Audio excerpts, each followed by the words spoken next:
আসসালামু আলাইকুম। আমি হাসি কিচেন থেকে আমি আপনাদের জন্য আজকে আর একটা রেসিপি শেয়ার করব। এটা হচ্ছে সরপুঁটি মাছ দিয়ে বেগুনের ঝোল। আসুন রেসিপিটি শুরু করা যাক। এই তো এখানে মাছগুলো যে দেখতে পাচ্ছেন, এটা হচ্ছে সরপুঁটি মাছ, একদম ডিম পেটে ভর্তি। আর এই জ্যান্ত মাছ দিয়ে আপনাদেরকে আমি আজকে রেসিপি করে দেখাবো।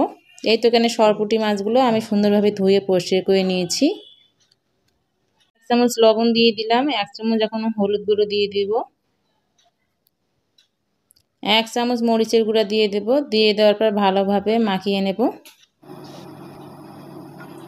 এই তো চুলার মধ্যে একটা ফ্রাই প্যান বসিয়ে দেওয়ার পর এখানে আমি পরিমাণ মতো সাদা তেল দিয়েছি। দিয়ে দেওয়ার পর এক এক করে মেরিনেট রাখা মাছগুলো আমি দিয়ে দিলাম। আর মাছগুলো দিয়ে দেওয়ার পর আমি 1 মিনিটের মতো নেড়ে চেড়ে নেব, যেন তেলটা মাছের ভিতরে যায় এবং মাছগুলো চটচট করে যেন উঠে আসে। এই তো সবগুলো মাছ আমার দিয়ে দেওয়া হয়েছে। আর এর মধ্যে আমি 5 মিনিটের মতো ভেজে নিয়েছি এক পাশ, এবং অপর পাশটি উল্টিয়ে দেব। তো মাছগুলো এপিট ওপিট করে আমি ভেজে নিয়েছি। দেখুন মাছের কালারটা পরিবর্তন হয়ে এসেছে।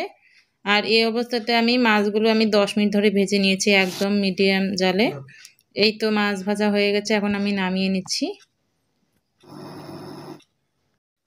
এই তো মাছগুলো ভেজে নেওয়ার পর ওই ফ্রাই প্যানের মধ্যে যে তেলগুলো ছিল, ওই তেলের মধ্যে আমি এখানে পেঁয়াজ দিয়েছি 2টি।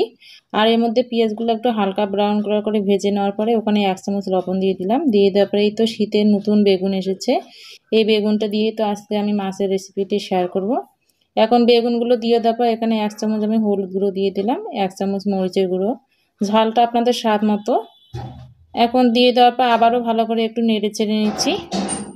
তো বেগুন দেওয়ার পরে আমি একটু ভালো করে কষিয়ে নিচ্ছি, একটু ভাজা ভাজা করে নেব, তাহলে বেগুনটা খেতে ভালো লাগবে। এই তো দেখুন একটু ভাজা ভাজা কালার হয়ে এসেছে। এই অবস্থাতে আমি এখানে 1.5 কাপ পরিমাণ পানি দিয়ে দিলাম, যেহেতু একটু বেগুনের গা মাখা ঝোল রাখবো। আর এই অবস্থাতে আমি এখানে মাছের মশলা দিয়ে দিলাম 2 চা চামচ। এই তো দিয়ে দেওয়ার পর আবার একটু নেড়ে চেড়ে নিচ্ছি। এই তো দেখুন অনেকটা ঝোলটা গাঢ় হয়ে এসেছে। আমি যেহেতু 5 মিনিট ধরে বেগুনটা সিদ্ধ করে নিয়েছি, এই অবস্থাতে আমি ভেজে রাখা মাছগুলো এক এক করে দিয়ে দেব। এই তো মাছগুলো দিয়ে দেওয়ার পর একটু নেড়ে চেড়ে নিচ্ছি, এবং এখানে কিছু ধনিয়া পাতা দিয়ে দিলাম। ধনিয়া পাতা দিয়ে দেওয়ার পর 1 মিনিট পরে আমি নামিয়ে ফেলেছি। দেখুন পরিবেশন করে দেখাচ্ছি কীরকম হয়েছে। শীতের এই নতুন বেগুন দিয়ে সরপুঁটি মাছের রেসিপিটি আপনাদের কেমন লাগলো অবশ্যই কমেন্ট এবং শেয়ার করবেন। পাশে রাখা বেল আইকনটি ক্লিক করবেন, অবশ্যই সাবস্ক্রাইব করবেন। আল্লাহ হাফিজ।